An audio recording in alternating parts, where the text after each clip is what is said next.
નમસ્કાર મિત્રો, એક નાનકડી વાર્તા લઈને આવ્યો છું.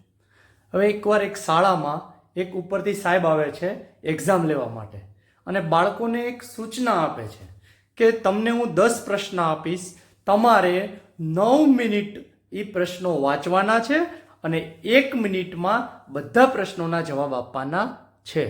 વિદ્યાર્થીઓ તો ચોંકી ગયા કે 1 મિનિટમાં 10 પ્રશ્નોના જવાબ કેમ આપી શકાય, અને સાહેબે એને પેપર આપ્યું અને કીધું સ્ટાર્ટ.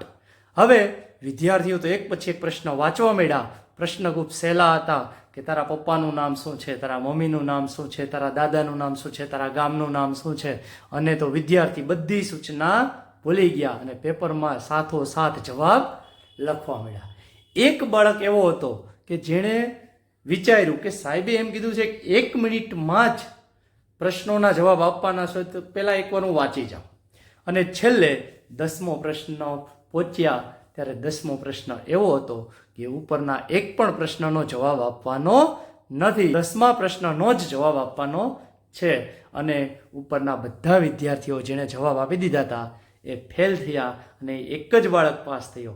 તો સૂચનાનું આટલું મહત્વ હોય છે. તો આપણે સૂચનાને ફોલો કરીએ. અસ્તુ.